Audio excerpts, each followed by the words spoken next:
Salut à tous, bienvenue sur Beacons AI. Alors, c'est quoi cette plateforme? C'est une plateforme tout en un. C'est le site typique avec le lien en description. On y voit les réseaux, produits, cours ou livres d'une personne. Voilà, c'est Beacons AI, ok? L'IA améliore l'esthétique et l'efficacité. Voici un exemple de résultat qu'il nous montre. En voici un autre avec réseaux sociaux et autres infos. On clique sur Claim your username, puis OK, et on met un nom. On appuie sur Suivant, puis sur Démarrer avec Google. Et nous voilà à l'intérieur. Ils nous demandent d'ajouter nos réseaux. Je vais tous les inventer, j'aimerais en avoir plein. Et ils disent ton réseau social, tout en un seul endroit, en effet. Là, ils vont nous demander une photo de profil. J'ai pris une image au hasard. On va la prendre comme ça. Accepter. Je l'ai prise en pixels, c'est moi. Et quel modèle convienne le mieux à ton style? C'est cool, il donne des modèles tout près. On peut choisir celui qui nous va le mieux, non? J'aime celui-ci, mais trop typique. Je vais prendre celui-là. On clique sur suivant et voilà. Donc, on l'a littéralement déjà créé. Faut tout modifier. On n'est pas chef cuisinier. Là, ils nous font un peu de pub. On clique sur passe.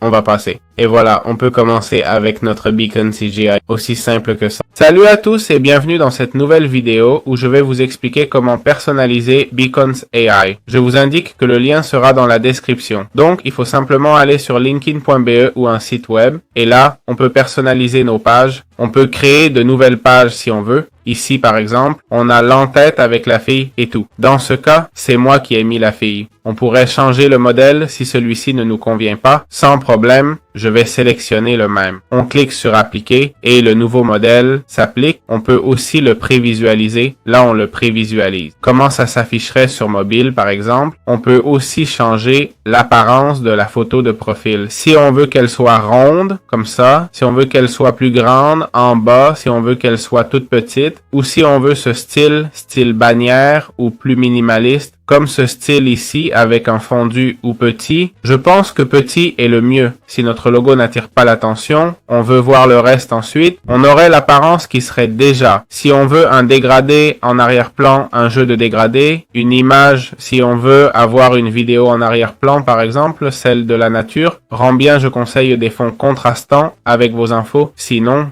on ne verra rien comme dit, on peut personnaliser les couleurs et tout, on peut changer la police, d'accord? Le texte, l'audio blanc change la police des mots et on peut aussi modifier l'apparence des couleurs, ok? Les couleurs sont ainsi, on peut les changer en gris. Là, on ne lit pas, on peut mettre vert émeraude, ok? Golden sand. Bon, il y a plein d'options qu'on peut personnaliser, hein? Nous, d'accord? On peut mixer les couleurs, vous voyez? Si ça se lit pas bien, ça pourrait aider, ok? Cette couleur-là, bof, je suis pas convaincu, mais celle-ci est bien mieux, non? Donc voilà, même vidéo de fond. Et on peut générer le fond avec l'IA, ça nous dit de le faire pour moi. Ok, ça ce serait le bas de la page, d'accord?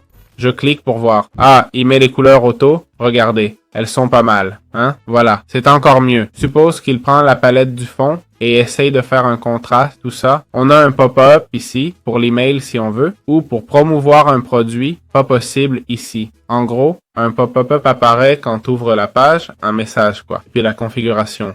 Ok? Pour le bouton de partage, le bouton d'abonnement en haut, d'accord? Et le bouton pour cacher le logo Beacons. On peut personnaliser notre page simplement. Pour le contenu, on va dans Lien en bio, ok? On a customisé l'entête. Maintenant, on va dans Lien en bio, puis YouTube pour personnaliser la vidéo, ok? On met notre lien, le texte, etc. Pour les images, pareil, on les change, on en ajoute de nouvelles, ok? On sélectionne, on remplace, on met un autre texte, lien, peu importe. C'est simple comme ça, ok? J'espère que ça vous a plu.